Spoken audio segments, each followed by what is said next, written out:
Allez, troisième et dernière période de la grande team. Il se passe beaucoup de choses sur la planète sport et la planète foot en particulier. Et on est là pour en parler du lundi au vendredi de 20h30 à 22h sur la 3, évidemment. Donc, il nous reste, un peu plus d'une petite demi-heure, oui, à passer ensemble, dans lesquelles on va parler, évidemment, de l'élection à la FIF. Une grande question, le vainqueur peut-il travailler avec les vaincus? Dites-nous ce que vous en pensez, répondez à cette question, répondez au petit sondage en allant sur la page Facebook de la 3.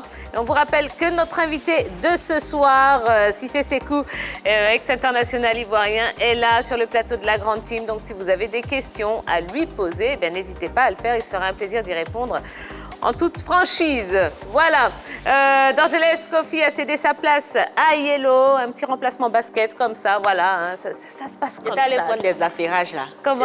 Tu allé chercher des affairages. C'est vrai? Ah bon? Et vous en avez pour nous, j'espère? Oui, il y en a. Beaucoup.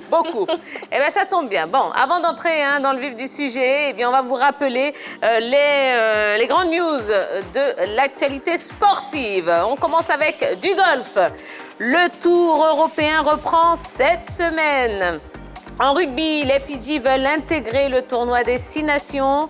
En handball, la Confédération africaine veut mettre de l'ordre chez les entraîneurs. Basketball à présent, fin de la collaboration entre la NBA et une académie en Chine. Et puis en football, MLS d'abord avec David Villa accusé de harcèlement sexuel. Unai Emery débarque à Valence. Et puis, à Villarreal plutôt, élection à la FIF, René Dibi promet la transparence. Et puis, un communiqué de la FIF qui est tombé un petit peu plus tôt dans la journée. Je vous le lis.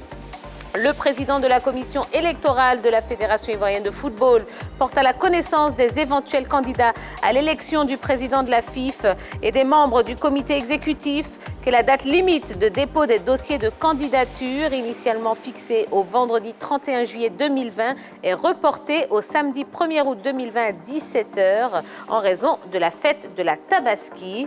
Un communiqué signé de René Dibi. Et puis, on termine donc avec cette information très importante qui est tombée juste avant le début de la grande team. Un courrier de la FIFPro qui a été envoyé donc à Monsieur Cyril Domoro. Monsieur le Président, à la suite de la décision du board de l'AFI en date du 13 juillet 2020 relative au parrainage d'un candidat à l'élection du président de la Fédération ivoirienne de football, décision rendue publique par voie d'un communiqué de presse et depuis confirmée par vous dans les médias ivoiriens en tant que président de l'AFI, nous, Philippe Pia, président de la FIFPro, et Jonas Berhoffman, secrétaire général de la FIFPro, prononçons la suspension de l'association des footballeurs ivoiriens avec effet immédiat. Eh bien, sachez que Cyril Domoro a répondu sur sa page Facebook et Yellow va nous lire ce qu'il a dit. Alors, il a tagué les 5 membres du board, c'est-à-dire Aruna Dendane, Kolo Touré, Dimi Stéphane et Didier Drogba. Et la suite, il a dit « Contribuer à améliorer les conditions des footballeurs en Côte d'Ivoire, tel est notre objectif. De ce fait, il ne faut pas que le football en Côte d'Ivoire soit un vecteur de division, mais plutôt un facteur de cohésion et de paix pour le développement du football ivoirien. » Voilà, c'est ce qu'il a dit sur sa page Facebook. Alors, qu'est-ce que vous pensez de cette réaction de Cyril Domoro? On commence par vous, Cissé Sékou. Moi, je pense que là, sa réaction, elle est un peu... C'est pour apaiser les choses. Parce qu'il y a eu tellement de tensions autour de cette élection à la FIF. Je pense qu'on n'a pas besoin. On n'a pas besoin. Pourquoi? Parce que le sport, en général, nous rassemble. Et là, je pense qu'avec cette élection de FIF, on a eu pas mal de divisions. Je peux comprendre des fois la réaction des uns, mais je pense que... Pour moi, à un moment donné, il faut qu'on calme un peu le jeu. Donc après, je pense que tout ce qui s'est passé autour, ça peut engendrer d'autres choses. Ça a mené pas mal de disputes, de discours qui ne sont pas utiles, quoi. Pour moi, il faut apaiser les choses. Absolument. Henri Jo. Ouais, il essaie un peu de calmer le jeu, après tout ce qui s'est dit, tout ce qui s'est passé quant à l'attribution de ce parrainage à un candidat au niveau des élections à la FIF. Le communiqué est tombé, mais derrière, voilà, c'est un message d'apaisement. Maintenant, qu'est-ce qu'il va faire après? Bon, ça aussi, c'est la grosse interrogation. Oui, j'avoue que son esprit est bon, sur ce communiqué en tout cas. Il dit que le football en Côte d'Ivoire ne soit pas un vecteur de division, mais plutôt un facteur de cohésion, de paix, de développement pour le football ivoirien. Ben, c'est bien dit de la part de Cyril Domoro, parce que le communiqué là de la FIFPro est très très fort sur la décision qui a été prise par rapport à l'AFI. Et derrière, il y a cette réaction du président de l'AFI qui appelle à l'union, qui appelle à la cohésion, qui appelle au rassemblement pour sauver le football ivoirien. Je pense que c'est très bien joué de la part de Cyril Domoro. Eh bien, en tout cas, on attend la suite des événements avec beaucoup d'impatience et on est sûr que les choses vont, en tout cas, vont évoluer dans les prochaines heures, voire les prochains jours. On sera là pour vous tenir informés. Allez, on va parler maintenant de cette élection. On va continuer à parler de l'élection à la FIF. Hier, on vous demandait si vous connaissiez les différents programmes des candidats. Eh bien, aujourd'hui, on va parler plutôt des potentiels. Voilà, des potentiels, des atouts et des faiblesses des candidats à cette élection à la présidence de la FIF. On les a passés un petit peu à la loupe et voici ce que ça donne. Et on commence avec le candidat Idriss Diallo. Yacine Idriss Diallo n'est pas étranger au football ivoirien et à sa fédération. Il y a déjà exercé en tant que vice-président. Le sexagénaire, parti de l'instance en 2011, refait surface avec pour ambition d'en prendre les rênes. Né le 1er octobre 1960 à Daloa, Idriss Diallo est titulaire d'une maîtrise en mathématiques appliquées, option recherches opérationnelles. Homme d'affaires prospère et spécialiste en management et marketing, il décide de mettre sa compétence au service du football, son sport favori. En 1980, il devient président de l'équipe de football de l'Abidjan University Club, AUC. 3 ans plus tard, il intègre le board de la SEC Mimosa avant d'être nommé en 1990 vice-président de la FIF par le président Emmanuel Ezan, alors patron du sport roi en Côte d'Ivoire. Son aventure à la maison de VR de Trècheville tourne court, mais il y effectue un retour tonitruant en 2002. Jacques Anouma, fraîchement élu président de l'instance, le nomme 3e vice-président chargé de la commission marketing et promotion. Les deux hommes font chemin ensemble jusqu'en 2011. Candidat à la présidence du football ivoirien, Yacine Idriss Diallo, qui s'est bâti une grosse réputation de marketeur, veut être désormais l'homme fort du football ivoirien. Son rêve, rassembler pour développer. Alors, on va parler justement des atouts de chaque candidat et de leurs faiblesses également. Et on va faire ça de façon très très neutre et très impartiale. Donc on commence avec Idriss Diallo. Sékou Cissé, quels sont les atouts d'Idriss Diallo et quelles sont ses faiblesses selon vous? Selon moi, d'abord, lui, je pense qu'avec lui, moi, je garde de bons souvenirs avec lui. Et premièrement, deuxièmement, je pense qu'il est rassembleur. Il essaie en tout cas d'arranger tout ce qui est favorable, tout ce qui est bien autour de lui, pour ne pas que voilà, il y ait des personnes qui ne se sentent pas concernées dans son projet. Ça, c'est l'un de ses atouts que j'aime bien, je dirais. Maintenant, après ses faiblesses, je ne peux pas forcément lui trouver des faiblesses. Parce que là, je pense qu'avec lui, moi, personnellement, j'ai gardé des bons souvenirs avec lui. Donc voilà. D'accord. Ce que je peux dire de lui. Très bien. Yellow, les atouts. Alors, les atouts, pour moi, c'est M. Yacine Idriss Diallo est un homme riche en expérience. En expérience dans la gestion des entreprises publiques que privées. Et c'est aussi un rassembleur dans la mesure où, bon, on voit son programme, il a tendance à rapprocher différents camps qu'on a tendance à voir plutôt en conflit et tout. Donc, pour moi, riche en expérience dans la gestion publique que privée et rassembleur pour moi. Voilà. Très bien. Les atouts d'Idriss Diallo On parle là d'un bon marketeur, quelqu'un qui est capable d'attirer les sponsors, non seulement pour l'équipe nationale et aussi pour nos différents clubs en Côte d'Ivoire, parce que c'est de ça que nos clubs ont besoin, de sponsors, de partenaires qui puissent les accompagner dans leur envie de développement. Et là, c'est un gros atout pour ce monsieur-là, qui pour moi, s'il est élu, va apporter de bonnes choses au niveau de notre football. Je dis, c'est un intellectuel reconnu. Il a une maîtrise en mathématiques appliquées. Il maîtrise parfaitement l'environnement du football ivoirien. Il a été vice-président à la SEC Mimosa, vice-président à la Fédération ivoirienne de football sous une transition en 90 avec Isa Emmanuel. Ensuite, il a été vice-président sous Jacques Anouma. Sa spécialité à lui, c'est la mobilisation des fonds. Il est capable de le faire. Oui, c'est quelqu'un qui connaît parfaitement le football ivoirien. En plus, il est l'un des membres fondateurs et actuel vice-président de l'AFAD, ce qui fait de lui quelqu'un qui est un vrai enfant du sérail. Il a été responsable de plusieurs structures au niveau de la Côte d'Ivoire. Son programme s'est pacifié pour rassembler. Il fera un très bon président de fédération si, naturellement, il est élu après l'élection à venir le 5 septembre prochain. Alors, tant qu'on est avec vous, Roger Stéphane, parlons donc des faiblesses d'Idriss Diallo. Alors, ses faiblesses, c'est que lui aussi, il est un peu... il a un peu disparu ces dernières années.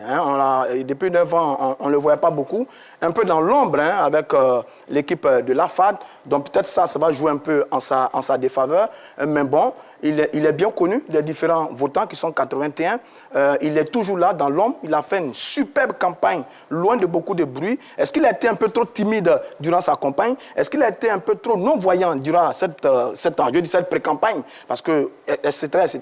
Oui, peut-être que ça peut jouer en sa défaveur, mais dans tous les cas, il a été présent là où il devait être présent. Il a côtoyé énormément les 81 votants et c'est peut-être des choses qu'il peut capitaliser au soir de l'élection du 5 septembre prochain. C'est ça, quand vous dites qu'il a été timide, bon, je veux dire, on n'a pas fait beaucoup de bruit autour de lui. Oui, voilà, je veux dire, il a été voir les personnes qu'il devait voir. C'est de ça qu'il s'agit. Voilà. Contrairement aux autres candidats, lui, il a vraiment fait, il n'a pas fait beaucoup de bruit. Il avait les électeurs étaient bien ciblés, il allait vers eux. Bon, ça aussi, c'est bien, mais enfin bref, les 80 votants décideront un peu plus tard. 81. 81 votants. Alors, monsieur... Ses faiblesses, hein? Ses faiblesses, d'abord, il est avec lui des clubs ou des présidents des clubs qui sont issus du GX. Le GX est né il y a 3 ans. C'est ceux qui contestaient la gestion du comité exécutif en place actuellement. Donc, sa faiblesse se situerait avec ses alliés actuels, c'est-à-dire les membres du GX qui, à mon avis, à mon sens, peut-être chercheraient à, pourquoi pas, peut-être essayer de se venger en griffe. Donc, pour moi, effectivement, le problème majeur, ce sont ces alliances qu'il a, parce qu'on a le GX qui est maintenant G-Rassembleur, et il y a eu aussi l'alliance avec l'AFI. Donc, pour moi, ce sont ces alliances qui posent un peu de problème. D'accord, très bien. Voilà ce qu'on pouvait vous dire concernant le candidat Idriss Diallo. On va passer à Didier Drogba. Petit élément vidéo, et puis on se retrouve pour en parler. Didier Drogba est incontestablement le footballeur ivoirien le plus connu de la planète. Révélé au public ivoirien en 2002, il les a rapidement conquis grâce à son talent de buteur et son aura. Né à Abidjan le 11 mars 1978, Didier Drogba a affûté ses armes au Mans puis à Guingamp. Mais c'est à l'Olympique de Marseille qu'il confirme son talent durant la saison 2003-2004. Son bilan, 32 buts et une finale de Coupe de l'UEFA. Ses performances séduisent Chelsea FC, racheté par le milliardaire russe Roman Abramovich. C'est le début d'un conte de fées, la suite, on la connaît. Son aventure chez les Blues dure 8 saisons. Drogba évolue ensuite en Chine, au Canada et aux États-Unis avant de mettre un terme à sa carrière en 2018. Avec les éléphants, il fait rêver les Ivoiriens. Membre de la génération dorée, il fait partie de ceux qui ont disputé la première Coupe du Monde FIFA de l'histoire de la Côte d'Ivoire.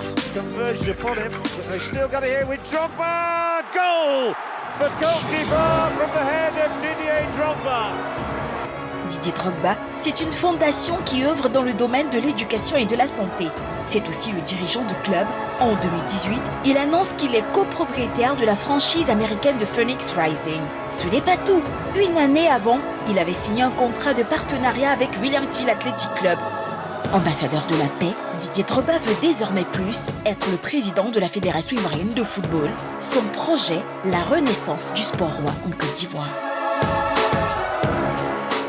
On va passer maintenant à la loupe les atouts du candidat Didier Drogba. Sékou Cissé, on commence par vous.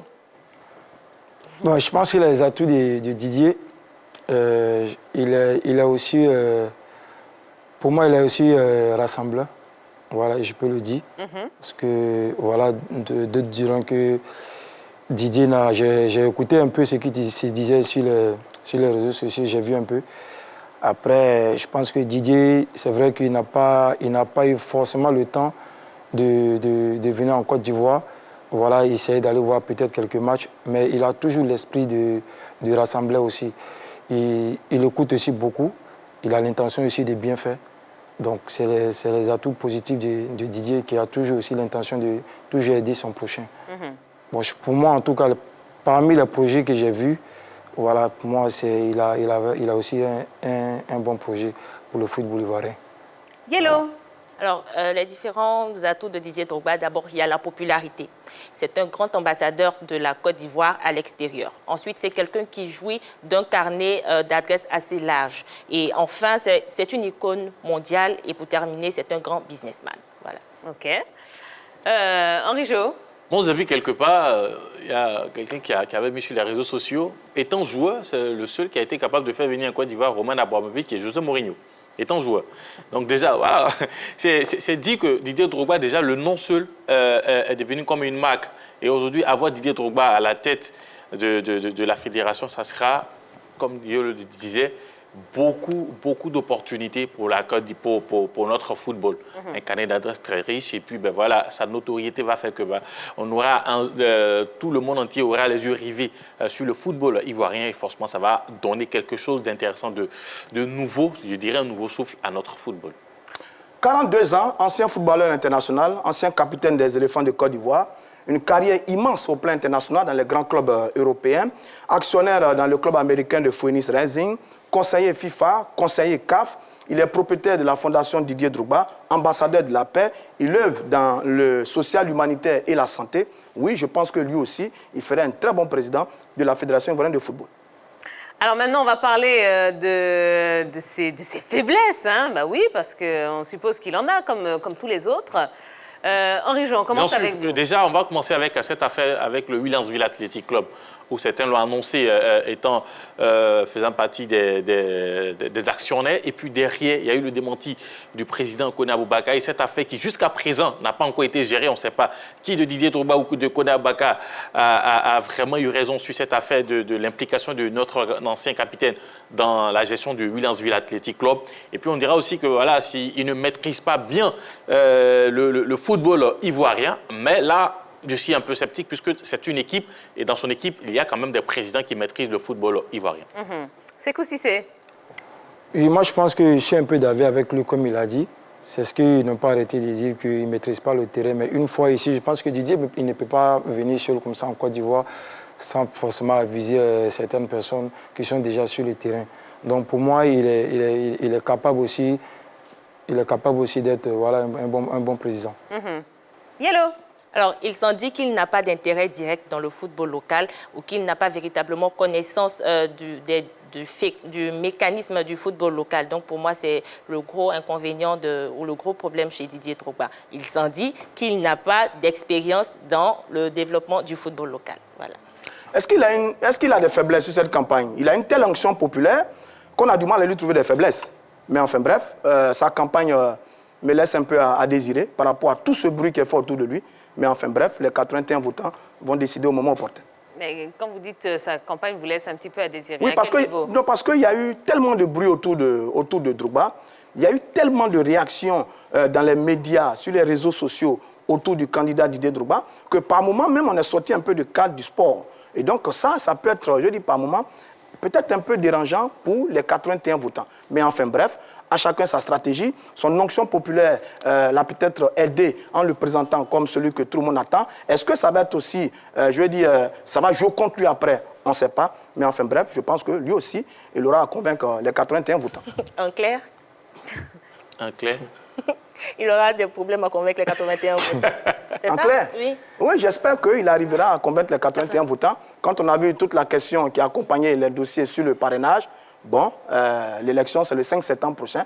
Lui aussi, comme on l'a dit depuis le début, il fera peut-être ou certainement un parfait président de la Fédération ivoirienne de football. Allez, on passe maintenant au candidat Sori Diabaté, un petit portrait en images. Né le 8 janvier 1962 à Bingerville, Sori Diabaté connaît une brève carrière de joueur entre 1981 et 1997 à la SEC Mimosa et à Abidjan Université Club AUC. Mais c'est en tant que dirigeant qu'il se fait davantage connaître. Nommé manager général de l'Association sportive des transporteurs de Bingerville, ASTB, en 1995, ce cadre financier devient la même année président de l'entente sportive de Bingerville, club dont il est membre fondateur. Sori Diabaté progresse et intègre en 2002 la Fédération ivoirienne de football en qualité de trésorier général adjoint sous la présidence de Cheikh Anouma. C'est le début d'une longue carrière au sein de la Maison de Verre de Trècheville. Il y occupe successivement les postes de secrétaire général, 4e vice-président général, président de la Ligue professionnelle de football et président de la commission du statut du joueur. En 2011, lorsque Sidi Diallo devient président de l'instance dirigeante du football ivoirien, Sori garde ses fonctions. Mieux, il est promu premier vice-président et président de la commission technique et développement. Dirigeant sportif depuis 25 ans, Sori Diabaté n'a plus qu'une ambition, être désormais le boss de la FIF. Son rêve, faire du football ivoirien le meilleur. Allez, même exercice que pour les deux autres candidats. Donc, Sori Diabaté, on commence avec ses atouts, rapidement. Yellow. Technocrate, maîtrise évidente du mécanisme et du fonctionnement de la fêtière, grand administrateur, pour moi, ce sont ses atouts. D'accord. C'est quoi si c'est... Je dirais aussi quelqu'un qui est rassemblant. Hein. Sori, c'est quelqu'un qui écoute aussi. Voilà, quand vous avez besoin de lui, il est toujours aussi présent, il vous écoute. Donc c'est l'une de ses qualités aussi dans cette élection. D'accord. Henri Jo. Il est à l'écoute, il connaît les joueurs, il connaît les clubs, il connaît le football ivoirien, il a dirigé pendant longtemps. Je dirais même que c'est lui qui a dirigé sous la mandature de M. Sidi Diallo, sans toutefois minimiser le travail de Sidi Diallo. Hein. Voilà, il a été là, c'est lui-même qui a toujours été dans les combats, surtout dans ce combat face au GX. Donc c'est quelqu'un qui maîtrise très bien le football ivoirien. Je crois qu'il est économiste de formation, membre fondateur de l'entente sportive de Bingerville, club qu'il a fait monter en Ligue 1. Ensuite, il a été président du collectif des présidents de D1 et de D2. Ensuite, il a été président de la conférence des présidents des clubs. Successivement, trésorier à la Fédération ivoirienne de football, vice-président, enfin secrétaire général sous Jacques Anouma et vice-président sous Sidi Diallo. Il connaît parfaitement le football ivoirien. C'est l'un des hommes forts au niveau de la gestion du football ivoirien en ce moment, au niveau de la Fédération ivoirienne de football. Il est banquier, instructeur FIFA. Oui, lui également pourrait être un très bon président de la Fédération ivoirienne de football. Allez, on refait un petit tour de table. Et là, cette fois-ci, pour les faiblesses du candidat Sori Diabaté. Yellow. Alors, d'aucuns lui reprochent le mal-être de notre championnat ivoirien ou le mal-être de la situation du football ivoirien en général. Pour moi, c'est le gros problème pour Sori Diabaté, M. Sori Diabaté. Oui, moi, je pense que ce que je peux lui reprocher, c'est qu'il n'y a pas eu d'infrastructure. Il n'y a pas eu d'infrastructure pour les clubs. Et je dirais même Je dirais même qu'il y a beaucoup de jeunes aussi qui se plaignent souvent aussi qu'ils ne sont pas payés. Je pense que ça ne vient pas forcément de lui, mais je pense qu'il pouvait quand même faire l'effort de mettre l'accent dessus pour que tout soit un peu réglé à ce niveau. C'est ce que je peux lui reprocher. OK. Alors, il est comptable, disons, du bilan du comité exécutif sortant. Il y a eu quand même une bonne fracture, une grosse même fracture au niveau du football ivoirien et aujourd'hui, on lui reproche cela. Parce qu'il a été avec M. Sidi Diallo et le gros désavantage de M. Sori Diabaté, ça se situerait à ce niveau-là. Voilà. Il aura à défendre forcément le bilan de Sidi Diallo, le bureau auquel il appartenait. Et là, ça devient encore difficile dans la campagne pour M. Sori Diabaté. Et comme disent les autres, je pense que fatalement, il est accusé en ce moment comme étant l'un des responsables de la situation actuelle de notre football parce qu'il a été pendant longtemps le vice-président de Sidi Diallo. Donc il est un peu comptable de tout ce qui est reproché en ce moment à la Fédération ivoirienne de football. Mais enfin bref, on espère que lui aussi, il a fait une très bonne campagne auprès des 81 votants. Et au soir du 5 septembre prochain, on espère que lui aussi, il aura le suffrage des 81 votants. Exactement. 5 septembre prochain, donc on saura qui est le prochain président qui sera le prochain président de la Fédération ivoirienne de football. Et bien justement, donc on va en revenir à la grande question qu'on vous a posée depuis le début de la soirée. Élection donc à la FIF, le vainqueur peut-il travailler avec les vaincus? On est allé dans la rue, on a posé la question et voici ce que vous avez répondu. Pour ma part, concernant l'élection de la FIF, je crois que le vainqueur doit s'allier aux autres pour qu'ils puissent travailler ensemble avec la vision de tout un chacun, faire avancer le football ivoirien. Celui qui a gagné, qui tend la main à ceux qui n'ont pas gagné, pour puissent travailler ensemble. Et Sori et Idriss, que le football ivoirien doit aller de l'avant. Donc moi, mon candidat, c'est Didier Drogba. Il faut que la paix règne. Celui qui a gagné, il a gagné, c'est bien beau. Mais si Drogba a gagné, sincèrement, moi, je ne suis pas d'accord qu'il travaille avec les deux autres. Parce que les deux autres, il y a longtemps qu'ils sont dans la FIF, au fait. Et on n'a jamais vu les réalisations. Ils n'ont jamais rien réalisé pour les joueurs. Le vainqueur ne peut pas travailler avec les vaincus. Parce que quoi? Au départ, ils ont saboté Drogba. Ils l'ont saboté, sa candidature même. C'était dans le néant. Dieu merci, on pense qu'il y a une chance pour lui. S'il arrive que Drogba est élu comme président, c'est pas normal qu'il gère ces gars-là. Il ne fait pas du bien des joueurs de la Côte d'Ivoire. Tu vois les locaux, des jeunes qui se promènent, jour et nuit, qui dorment en famille. D'autres ont des problèmes même pour payer ordonnances et les enfants. C'est pas bien. Nous sommes un pays développé. Laissez la place aux jeunes, tout va avancer. Bon, et on vous le répétera jamais assez, hein. Cette élection doit se faire vraiment dans le calme. C'est vrai que c'est important, hein. Ça déchaîne les passions, mais il faut quand même que ça reste, que ça se fasse dans le calme et dans le respect surtout. C'est très, très, très important. Réaction, Roger Stéphane. Non, je dis ici, il n'y a pas d'orgueil, sait-on jamais, parce qu'on est avec des hommes. Et s'il n'y a pas une grande division sur tout ce qu'on entend en ce moment par rapport à cette élection, je pense que chacun des candidats là ferait un bon président de fédération, mais chacun également ferait un bon vice-président de fédération. Chacun à son niveau, chacun selon ses compétences. Je pense que chacun à son niveau, en tant que président ou vice-président, peut travailler avec les deux autres pour apporter beaucoup au football ivoirien.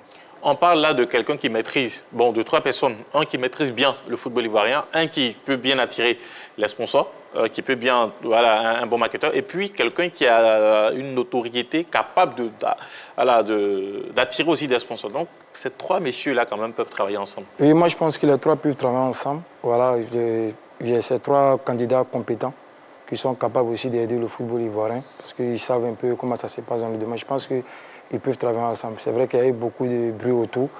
Après, est-ce que ça ne va pas laisser des traces quelque part? Oui, c'est possible parce que pour moi c'était pas utile. Voilà, il faut respecter le choix de tout un chacun. Moi, personnellement, j'avais aussi mon candidat, mais j'ai des amis qui n'étaient pas avec moi.